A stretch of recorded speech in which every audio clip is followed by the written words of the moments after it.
guys, welcome back to episode 4 of On the Cut. So I wanted to give you guys a kind of a simplified method to strengthen, improve your core aesthetically, break it down simply because I know that you're probably overthinking training your abs and how to do it, and you're probably doing too much, right? Most of my clients are so obsessed about doing core specific movements that it takes away from the entire process of training everything else sometimes. But I want to start off by giving you guys 3 basic movements that you might already be doing that you don't know are very, very good core developers, both strength-wise and aesthetic-wise. And the first one I'm gonna give you is a front squat. Now, I'm not gonna be specific as far as like barbell or dumbbell, whatever, but the heavier you can get with that movement, the more your core will improve. So obviously with a front squat, the load is out front. If your core is not strong enough, your body's going to collapse. So in order for you to keep that weight up so the weight does not fall down and your back does not round, your core has to stay super tight. So it's somewhat of a plank, but weighted and you're upright. So I highly recommend throwing a front squat into your training every once in a while, if not even swapping out back squats for a front squat. And it has been something that has really improved the overall strength of my core. So I absolutely love front squats. The second movement is a movement that you're probably not going to like, but it is very effective with your core and your chest. So it is a single arm dumbbell press, and you want to do this on a flat bench. When the weight is on one side of your body, obviously you're going to want to fall off the bench. Now your core can resist that. So in order for you to not fall off the bench, your core is trying to rotate the other way, right? So you get a lot of obliques in this movement. So if you're already doing like a dumbbell bench press, throw in a couple sets of single arm at the end of your normal working sets, and that'll help your core stability during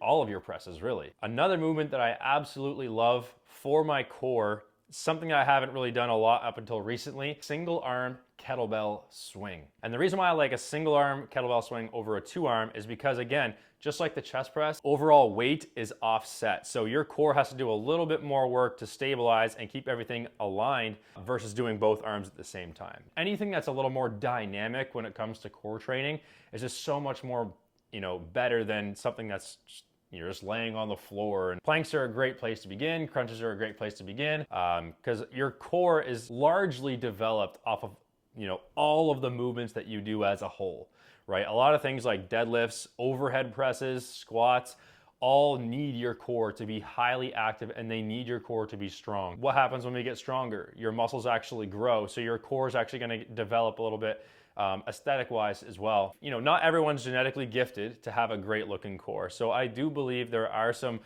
isolating movements that we can do to our abs to really improve the actual look of them if we're not really that impressed. So my go-to movements are just 4 simple movements because you have to realize what the abs actually do. I always like to have a movement that brings the upper body, the lower end of the rib cage down to the hips. So you're closing the gap by bringing the top down. Opens up and then it closes. And then we want to have exercises like a hanging leg raise that brings the hips up. A form of a crunch that you can add a resistance to. So my personal favorite is the kneeling cable crunch. Right? So most of the time when I do abs, if it's just like a quick, at the end of my workout, get a few working sets in before I leave, it's kneeling cable crunches and hanging leg raises. Of course, with your abs, you have twisting motions. Something like a Russian twist is great, but my favorite variation is to go on the decline bench, grab a heavy medicine ball, and slam it on the floor on each side. So the medicine balls that I use are actually bouncy, so when I slam them,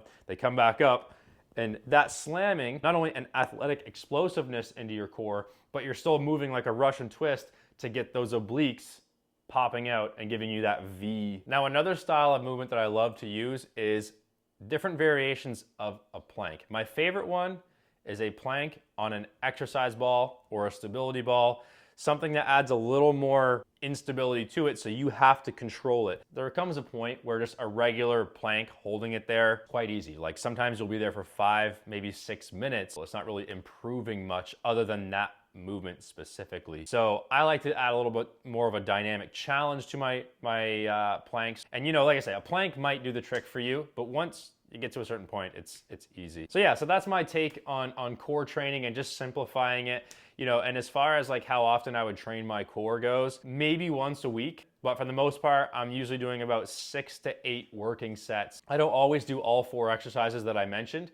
Like I say, sometimes at the end of my workout, I just do kneeling cable crunches for 3 sets and then 3 sets of hanging leg raises, and then that's about it. And I might not hit abs directly again for another week. Unless I feel like my core is the weak link on certain movements, then I will pick up the pace on doing some core work. But for the most part, you know, I like to keep it simple, right? I like the way my abs look. For the most part, I just have to get a little leaner and I'll be able to see them, right? As long as I'm training hard on my compound movements, they're gonna be absolutely fine. So thanks for watching, guys. Hopefully that helps you out.